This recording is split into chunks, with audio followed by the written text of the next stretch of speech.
அனைத்து நண்பர்களுக்கும் வணக்கம். நம்ம இந்த வீடியோல ரீபவுண்ட் ரிச்சுங்கிற கொரியன் ட்ராமோட கண்டினியூவா தான் பார்க்க போறோம். போன வீடியோல டூஜின் இறந்து போகவும் அதுக்கான காரணம் யூனா இருக்கவும், டூஜின் இறந்து போனதுக்கு அப்புறம் துருக்கியில் அடிப்பட்ட யூனுக்கு கான்சியஸ் வர தான் வாழ்க்கையில மட்டும் ஏன் இவ்வளவு மர்மங்கள் நடக்காதுன்னு அதுக்கான பதில கண்டுபிடிக்க நினைக்க அதுக்கப்புறம் என்ன நடக்குதுன்னு இந்த வீடியோல பார்ப்போம். யூன் மின்னோட மொபைலை வாங்கி அவன் தம்பி கால் பண்ணி இப்ப நான் வெளிநாட்டுல இருக்கேன், வீட்டுக்கு சீக்கிரமாவே வந்துருவேன்னு சொல்லி இன்ஃபார்ம் பண்ண அப்ப மின்ன அங்க வராங்க. தலையில அடிப்பட்டு தண்ணியில விழுந்தவங்களுக்கு நான் தான் உதவி பண்ணேன், நீங்க உயிரோட இருக்க நான் தான் காரணம்னு சொல்லி சோனியாங்க பத்தின எதுவும் தகவல் கிடைக்குமா தெரிஞ்சுக்க ட்ரை பண்றாங்க. ஆனா இவனு எந்த ஒரு பதிலும் சொல்லாம அமைதியாவே இருக்க. இன்னும் நீங்க பதில் சொல்லாட்டினா பரவாயில்ல, நானும் கேள்விப்பட்டிருக்கேன் சோனியாங்களை வேலை பார்க்கறவங்க எப்படிப்பட்டவங்கன்னு. அவங்களுக்குன்னு சில ரூல்ஸ் இருக்குல்ல, உங்கள் கேள்வி கேட்கவோ கொடுத்த வேலையை மறுக்கவோ சொந்தமா முடிவெடுக்கவோ உரிமை இல்லைன்னு கேள்விப்பட்டேன். அதை இப்பதான் உங்க மூலமா நேர்ல பாக்குறதா சொல்லிட்டு அங்கிருந்து யூனு சவுத் கொரியா கூட்டிட்டு வரவும் அப்ப யூனு மீட் பண்றதுக்காக 2 ப்ராசிக்யூட்டர் வராங்க. சோனியாங் கம்பெனிக்கு சொந்தமான $700 மில்லியன் நீங்க ஏமாத்தினதை கம்ப்ளைண்ட் வந்திருக்கு, அதை பத்தி விசாரிக்கணும்னு சொல்லி யூனு அரஸ்ட் பண்ண வர யூனு அவங்களை தள்ளி விட்டு அங்கிருந்து தப்பிச்சு போகவும் ஒரு டாக்ஸில ஏறான். அந்த டாக்ஸி டிரைவரோட மொபைலை வாங்கி தான் தம்பிக்கு கால் பண்ணி எனக்கு உதவி வேணும், நம்ம வீட்டுக்கு யாராவது வந்திருக்காங்களான்னு கேட்க அப்ப சோனியாங்க சேர்ந்த ஆளுங்க அவங்க வீட்டுக்கும் இன்வெஸ்டிகேஷனுக்காக வந்திருப்பாங்க. தம்பி அதை பார்த்துட்டு அண்ணா எதுவும் பிரச்சனையா, சோனியாங்க சேர்ந்த ஆளுங்க உன்னை பத்தி விசாரிக்கிறதுக்காக வீடு வரைக்கும் வந்ததா சொல்ல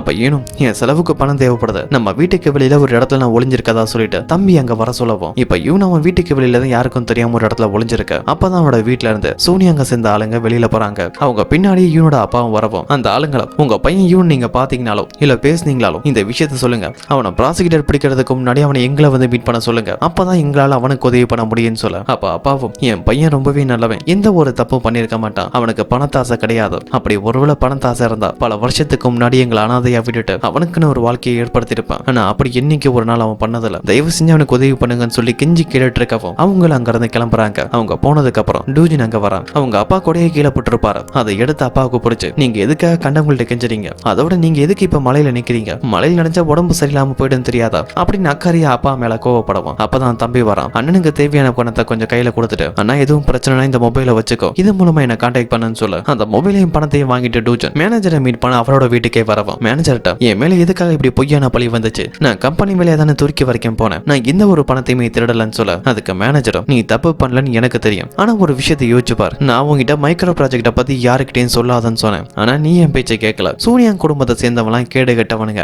அவனுங்க தப்பிக்கிறதுக்காகவும் அவனுங்க வாழ்றதுக்காகவும் யாரோட வாழ்க்கையும் கெடுப்பானுங்க, அப்படிதான் நீ இந்த பிரச்சனையில மாட்டிக்கிறேன்னு சொல்லிட்டு இவன் கூட பேசிட்டு இருக்க மாதிரி அங்க இருக்க ஒரு பட்டன் அமுக்கவும் அப்ப இவனும் பல வருஷத்துக்கு முன்னாடி உங்களை மீட் பண்ணாம இருந்திருந்தா ஒரு நிம்மதியான வாழ்க்கையை வாழ்ந்திருப்பேன்னு சொல்லப்போம், நடந்த பிரச்சனைக்கெல்லாம் நான் காரணம் இல்லை யோன், உன் பேராசை தான் காரணம், என்ன மாட்டி விட்டா என் பதவிக்கு நீ வரலாம்னு நினைச்சேன், அதனால தானே மைக்ரோ ப்ராஜெக்ட பத்தி ஜின் கிட்ட சொன்னேன், இப்போ சூனியாங்க சேர்ந்தவங்க ஒன்னையே ஓட விட்டுட்டு இருக்காங்க, அதுக்காக உன்னால என்ன பண்ண முடியும், சூனியாங்க சேர்ந்தவங்கள பழி வாங்க முடியுமா, அதுக்கான பவர் உங்ககிட்ட இருக்கா, பணம் உங்ககிட்ட இருக்கா, அது ரெண்டும் இல்லாம சூனியாங்க உன்னால எதுவுமே பண்ண முடியாதுன்னு சொல்லப்போம். அப்பதான் யாரோ காலிங் பில் அடிக்கிற சவுண்ட் கேட்குது. அந்த மேனேஜர் இவனுக்கு சந்தேகம் வரக்கூடாதுன்னு கதவு திறந்துதான் இருக்கு உள்ள வரலாம்னு சொல்ல அந்த மேனேஜர் சேஃப்டி அலாரம் தான் அடிச்சிருப்பான். அந்த சவுண்டை கேட்டுதான் செக்யூரிட்டிஸ் 2 பேரும் பாதுகாப்புக்காக உள்ள வர அப்ப இவனை பார்த்தா இவன் அங்க இல்ல, அங்க இருக்கிற விண்டோ மூலமா தப்பிச்சு ப்ராசிக்யூட்டர் மின்னதான் மீட் பண்ண வந்திருக்கான். சூனியன் கம்பெனி பண்ண பல தப்புகளை பத்தி எனக்கு தெரியும், அதுக்கான ஆதாரம் என்கிட்ட இருக்கு, அந்த மைக்ரோ ப்ராஜெக்ட பத்தியும் அந்த ஃபண்ட் எல்லாம் எப்படி வந்துச்சுங்கிற எல்லா டீட்டெயிலும் என்கிட்ட இருக்கு, நான் அப்ரூவரா மாற விரும்புறதா சொல்லவும் அதுக்கு இன்னும் நீங்க அப்ரூவரா மாறதாலும் எதுவும் மாற போறதில்ல, ஏன்னா இப்ப உங்க மேலேயே திருட்டு கேஸ் இருக்கு, நீங்க அப்ரூவரா மாறினா அந்த சட்டம் ஏத்துக்கமா தெரியாதுன்னு சொல்ல நான் எந்த ஒரு பணத்தையுமே திருடல,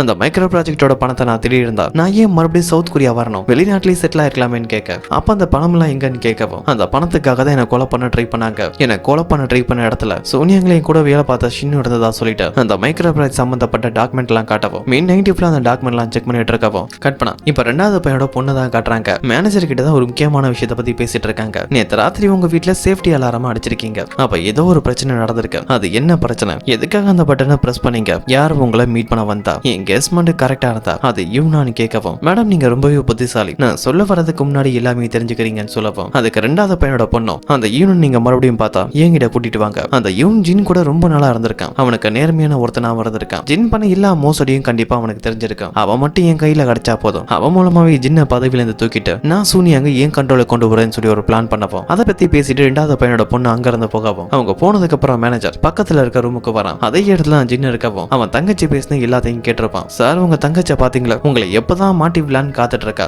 அதோட உங்க தங்கச்சி கெஸ் பண்ணது ரைட்டு தான், என்ன நேத்து ராத்திரி பார்க்க வந்தது யூன் தான், அவனை பார்க்கும் போதே பரிதாபமா இருந்துச்சு, எப்படி 20 வருஷத்துக்கு முன்னாடி ஒரு கொலை பண்ணதுக்காக அவன் பரிதாபப்பட்டானோ அதே மாதிரி இருந்துச்சு. அப்பதான் எனக்கு பல விஷயங்கள் ஞாபகம் வர ஆரம்பிச்சிச்சு. சேர்மன் ஜின்யாங் சிலோட கடைக்குட்டி அவரோட செல்ல பேரன் டூஜனோட ஞாபகம் எனக்கு வந்துச்சு. அந்த டூஜன் எப்படி இறந்து போனா அதுல இருக்க ரகசியம் என்னன்னு தெரிஞ்ச ஒரே ஆளு நான் தான் சொல்லி ஜின்னை பிளாக்மெயில் பண்ற மாதிரி பேச அதை புரிஞ்சுக்கிட்ட ஜின்னு வேலை விட்டு அனுப்பின மேனேஜர்கிட்ட நீங்க இனிமேல் கம்பெனிக்கு வரலாம், உங்க பழைய வேலையை நான் மறுபடியும் உங்களுக்கே தரதா சொல்லப்போம். இப்ப நம்ம ஹீரோ யூனை தான் காட்டுறாங்க. ப்ராசிக்யூட்டர் ஆபீஸ்லயே நல்லா தூங்கிட்டு இருக்கவா மீண்டும் நைட் ஃபுல்லா யூன் கொடுத்த ஃபைல் ஃபுல்லா செக் பண்ணிட்டு காலையில ஒரு காஃபியை கொண்டு வந்து யூனை எழுப்புறாங்க. நீ கொடுத்த மொத்த ஃபைலையும் செக் பண்ணிட்டேன், அதோட நீ உன் கூட வேலை பார்த்த அந்த கொலிக் ஷின்னை பத்தி சொன்னல, அவனை பத்தியும் தகவலை கலெக்ட் பண்ண ட்ரை பண்ண. அவன் இப்ப சவுத் கொரியால இல்ல, எங்க போனான்னு தெரியல, அதனால அவன்கிட்ட இருக்க பணத்துக்கு என்ன ஆச்சுன்னு தெரியலன்னு சொல்லவும் அதை கேட்ட யூன் அப்ப என் மேல இருக்க பழி எப்பவுமே நீங்காதா, நான் ஒரு திருடனா தான் வாழணுமான்னு கேட்க இல்ல யூன் உங்களுக்காக இன்னொரு நல்ல விஷயம் காத்துட்டு இருக்கேன். இன்னொரு முக்கியமான விஷயத்த சொல்றாங்க. நீங்க ஏர்போர்ட்டுக்கு வரும்போது உங்களை கைது பண்றதுக்காக ஒரு ப்ராசிக்யூட்டர் வந்தாரு. அவர் சூனியாங்கோட ஆளு தான். சூனியாங் கொடுத்த ஸ்பான்சர்ஷிப்ல தான் அவர் எஜுகேஷனையும் கம்ப்ளீட் பண்ணாரு. இந்த எல்லா தகவலும் எனக்கு கிடைச்சிருச்சு, இது ஒண்ணு போதும். அவரோட கையில இருந்து இந்த மைக்ரோ ப்ராஜெக்ட் கேஸ் என் கைக்கு வந்துடும். அதனால இனிமேல் உங்களுக்கு எந்த ஒரு பிரச்சனையும் இல்ல, நீங்க நிம்மதியா வாழலாம்னு சொல்லிட்டு அங்க இருந்து போக சொல்லவும் அப்ப யூன் அங்க இருந்து கிளம்பும் போது சியோடாஜிங்கிற சிங்கரோட ஆல்பம் ஒன்று இருக்கும். அதை பார்த்துட்டு இருக்கும் போது இந்த ஆல்பம் உங்களுக்கு பிடிக்குமா, இந்த ஆல்பம் எனக்கு ரொம்பவே பிடிக்கும்னு சொல்ல அதுக்கு யூனும் இந்த சிங்கரை பிடிச்ச ஒரு வெறித்தனமான ஃபேன் இருக்காங்க, அவங்களை எனக்கு ரொம்பவே பிடிக்கும்னு சொல்லிட்டு யூன் மீனை பத்தி தான் இன்டைரக்டா சொல்லிட்டு அங்க இருந்து அவனோட வீட்டுக்கு தான் வரவும் அவன் வீடு ஃபுல்லா கலைஞ்சு கிடக்க. இந்த வேலையை பண்ணது கண்டிப்பா சூனியாங்க சேர்ந்த யாரோட வேலையா தான் இருக்குன்னு புரிஞ்சுக்க யூன் அந்த வீட்டை கிளீன் பண்ணதுக்கு அப்புறம் பக்கத்துல இருக்க ஒரு காலண்டர் எடுத்து பாக்குறான். அவன் துருக்கிக்கு போனட்ட இன்னைக்கிட்ட இதெல்லாம் கால் பண்ணி பார்க்கவும் நான் என் தலையில அடிபட்டு ஒரு வாரம் ஹாஸ்பிட்டல் இருந்திருக்கேன். அந்த ஒரு வாரத்துல பல வருஷமா டூஜினா சேர்மன் ஜின்யாங்கோட பேரனா சூனியாங் குடும்பத்தோட வாரிசா வாழ்ந்திருக்கேன். என் வாழ்க்கையில என்னதான் நடக்குது, எனக்கு மட்டும் ஏன் இதெல்லாம் நடக்குது, அதுக்கான காரணம் எனக்கு தெரிஞ்சே ஆகணும். ஆனா அதுக்கு முன்னாடி டோஜின் இறந்து போனதுக்கு அப்புறம் என்னதான் நடந்துச்சு நான் தெரிஞ்சுக்கணும்னு சொல்லிட்டு சில மேகசின் எடுத்து செக் பண்ணி பார்க்கவும் அதுல ஒரு மேகசின்ல மிஸ்டர் போவோட போட்டோ இருக்கு. இப்ப மிஸ்டர் போவை தான் காட்டுறாங்க. ஷேர் மார்க்கெட் பிசினஸ்லாம் விட்டுட்டு சிட்டியை விட்டு பல மைல் தள்ளி வந்து ஒரு கிராமத்துல பண்ண வச்சு வாழ்ந்துட்டு இருக்கவும் அங்க வர மீட் பண்றதுக்காக யூன் வர யூன் இதுக்கு முன்னாடி சூனியாங்களை வேலை பார்த்த ஆளுதான் தெரியவும் மிஸ்டர் ஓ யூனை மதிக்கல. அதோட யூன் கிட்ட நான் என் குடும்பம் ஊர் எல்லாத்தையுமே விட்டுட்டு எதுக்காக இந்த வில்லேஜ்ல வந்து வாழ்றேன்னு தெரியுமா, சூனியங்கிற பேரையும் அதோட அடையாளத்தையே பார்க்கவே கூடாதுன்னு தான், அதுக்காக தான் பல வருஷத்துக்கு முன்னாடியே என்கிட்ட இருந்த பங்கு எல்லாத்தையும் விட்டுட்டு நிம்மதியான வாழ்க்கையை வாழ்ந்துட்டு இருக்கேன். இப்ப எதுக்காக சூனியங்க சிந்த நீ என்ன பார்க்க வந்திருக்கன்னு கேட்கவும் என்னால புரிஞ்சுக்க முடியுது, நீங்க சூனியங்கால ரொம்பவே பாதிக்கப்பட்டிருக்கீங்க போல இருக்கு. அவங்களால பாதிக்கப்பட்ட ஒருத்தன் தான் நானும். அந்த சூனியங் கம்பெனியால என் தலையில ஒரு புல்லட்டியை வாங்கியிருக்கேன். இப்ப அதை பத்தி பேச வேணாம், உங்களுக்காக ஒரு கிஃப்ட் வாங்கிட்டு வந்திருக்கதா சொல்லி டோனட்டை காட்டுவோம். மிஸ்டர் ஓ அதை பார்த்துட்டு எனக்கு டோனட்னாலே பிடிக்காதுன்னு சொல்றாரு. அது கீழும் எனக்கு ஒரு பழைய ஃப்ரெண்ட் இருந்தாரு, அவருக்கு டோனட்னா ரொம்பவே பிடிக்கும். சரி அதான் நல்லா இருக்கும்னு சொல்லிட்டு உங்களுக்காக வாங்கிட்டு வந்தேன். வேணான்னு சொல்லிட்டீங்க, பரவாயில்ல. ஆனா என் கேள்விக்கான பதில உங்களால தான் சொல்ல முடியும். நீங்க எதுக்காக மிராக்கலை க்ளோஸ் பண்ணீங்கன்னு கேட்கவும் மிராக்கலை நாங்க எதுக்காக உருவாக்கணும்னு தெரியுமா, ஒவ்வொருத்தனுக்கும் ஒவ்வொரு திறமை இருக்கும். அவன் திறமை அடிப்படையில் அவனுக்கான அங்கீகாரம் கிடைக்கணும்னு நினைச்சோம். ஆனா சவுத் கொரியால தான் செல்லுபடி ஆகல. பணக்காரன் மட்டும் பணக்காரனாவே இருக்கான். ஏழைங்களுக்கும் திறமசாலிக்கும் சவுத் கொரியால மதிப்பு இல்ல. அதனாலதான் அந்த நிறுவனத்தை நான் மூணதா சொல்லப்போம். யூனும் இந்த காரணத்துக்காக தான் நீங்க மிராக்கலை மூணிங்களான்னு பேச்சுவார்த்தை நடத்திட்டு இருக்க. அப்போ ஒரு நிமிஷம் அந்த டோனட்டை கவனிக்கல. அதுக்குள்ள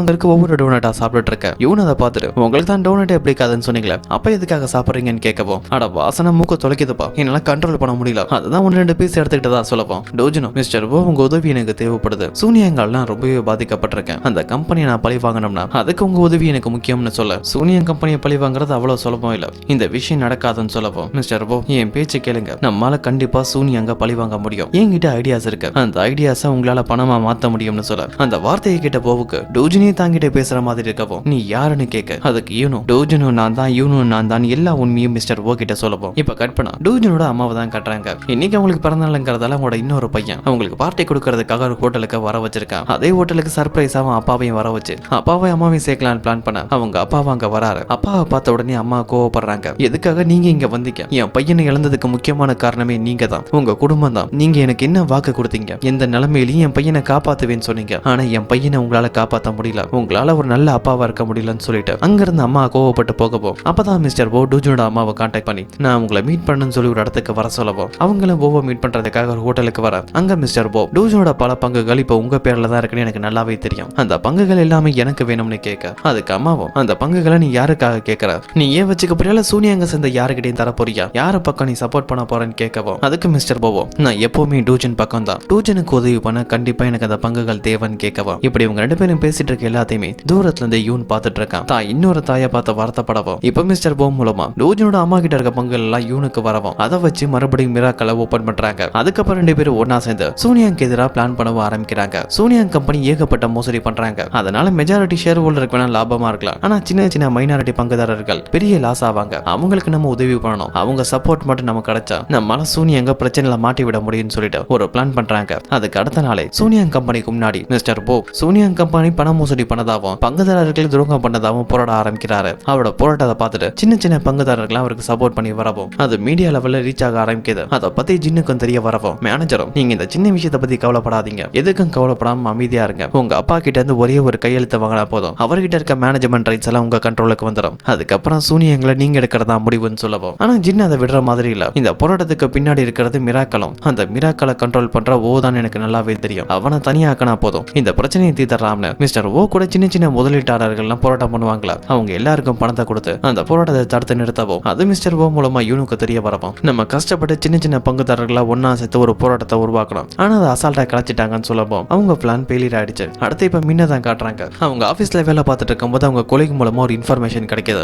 $700 மில்லியன் பணம் காணா போனதா சூனியாங்க பத்தின ஒரு கேஸ் இருக்குல்ல, அதை பத்தி இன்வெஸ்டிகேஷன் பண்ணும்போது தான் ஒரு முக்கியமான க்ளூ கிடைச்சிருக்கு. யாரோ ஒரு ஆள் $600 மில்லியன் சூனியாங்கோட முக்கியமான பங்குகளை வாங்கியிருக்காங்க. அதுக்கான தகவல் இங்க இருக்கு. இந்த பங்குகளை யார் யார் வாங்கினாங்கன்னு சொல்லி செக் பண்ணி பார்த்தோம். அவங்க எல்லாருமே ஜின்னோட மனைவி மின்னோட சொந்தக்காரங்க தான். எனக்கு என்னமோ மேடம் இந்த எல்லா பிரச்சனைக்கு பின்னாடி ஜின் தான் இருக்காருன்னு தோணுது, அவரை நம்ம இன்வெஸ்டிகேஷனுக்காக இங்க கூட்டிட்டு வரலாமான்னு கேட்க அதுக்கு நம்ம ஹீரோயின் மின்னும் சோனியாங்கோட ஆளுங்க இந்த ஆபீஸ்ல யாரா வேணாலும் இருக்கலாம், யார் மூலம் வேணாலும் அவங்களுக்கு தகவல் போலாம்னு, சோனியாங்க எதிர்க்கிற அளவு என்கிட்ட பலம் இல்ல, அப்படியே நம்ம கேஸ் நடத்தினாலும் சீக்கிரமாவே அதை க்ளோஸ் பண்ணிடுவாங்க, அதனால இதெல்லாம் பெருசா எடுத்துக்க வேண்டியதில்லைன்னு சொல்லிட்டு அங்கிருந்து 3வது பொண்ணையும் மருமகனையும் தான் மீட் பண்ண வராங்க. நீ ஒருவேளை என் குடும்பத்தை பத்தி தான் பேச வரதா இருந்தா கொஞ்சம் கூட தயங்க வேணாம், என் குடும்பத்துல யார் என்ன தப்பு பண்ணாலும் நீ டைரக்டா ஆக்ஷன் எடுக்கலாம், அதுக்கு நாங்க உனக்கு சப்போர்ட் பண்றதா சொல்லப்போம். இவங்க இந்த அளவு உதவி பண்றதா சொல்றதுக்கான காரணம் என்னன்னா இப்ப மூத்த பையன் உயிருக்கு போராடிட்டு இருக்காரு, அவருக்கு அடுத்து அவரோட பையனோட கண்ட்ரோலுக்கு சூனியாங் போகாம அந்த கம்பெனி இவங்க கண்ட்ரோலுக்கு கொண்டு வரதுக்காக தான் நம்ம ஹீரோயின் மின்னுக்கு உதவி பண்றதா சொல்லப்போம். அது ஹீரோயினுக்கு புரியுது. நான் பல வருஷத்துக்கு முன்னாடி டூஜின் இறந்து போன கேஸ் இன்வெஸ்டிகேஷன் பண்றதுக்காக உங்ககிட்ட பர்மிஷன் கேட்டேன், ஆனா அதுக்கான அனுமதியை நீங்க எனக்கு தெரியல, ஆனா இப்ப சூனியாங்க சேர்ந்து யாரு மேல வேணாலும் கேஸ் நடத்த சொல்றீங்க, அதுக்கான காரணம் என்னன்னு எனக்கு நல்லாவே தெரியும், ஆனா இந்த கேஸ் நார்மல் நடக்க கூடாது, நேஷனல் அசம்பிளியில் நடக்கணும், அப்படி அந்த கேஸ் அங்க நடந்தா ஜின்னா உங்க வழியில இருந்து தூக்கி போடுறேன், அதுக்கப்புறம் சூனியாங்க நீங்க தான் ஆளுவீங்கன்னு சொல்லி அவங்களுக்கு ஆசையை மூட்டி விடவும் அவங்களும் அதுக்கு ஒத்துக்கிறாங்க. இப்ப ஜின்னு தான் காட்டுறாங்க அவன் மேனேஜர் மூலமா அவன் கம்பெனி மேலேயும் அவன் மேலேயும் ஒரு கேஸ் போட்டிருக்கதாவும் அது கோர்ட்ல நடக்க போறதுல அதுக்கு பதில் நேஷனல் அசம்பிளியில் நடக்க போறங்கிற விஷயம் தெரியவும் அந்த பிரச்சனையை எப்படிதான் சமாளிக்கிறதுன்னு சொல்லி குழப்பத்துல இருக்கும் போது அப்ப கூட இருக்க மேனேஜரும் சார் ஆல்ரெடி உங்ககிட்ட நிறைய பங்குகள் இருக்கு, நம்ம வெயிட் பண்ண வேண்டியது மேனேஜ்மெண்ட் ரைஸுக்காக மட்டும்தான், அதை நம்ம கண்ட்ரோலுக்கு வர வரைக்கும் கொஞ்சம் பொறுமையா இருந்துதான் ஆகணும்னு சொல்ல அடுத்த வர வீடியோல பார்ப்போம்.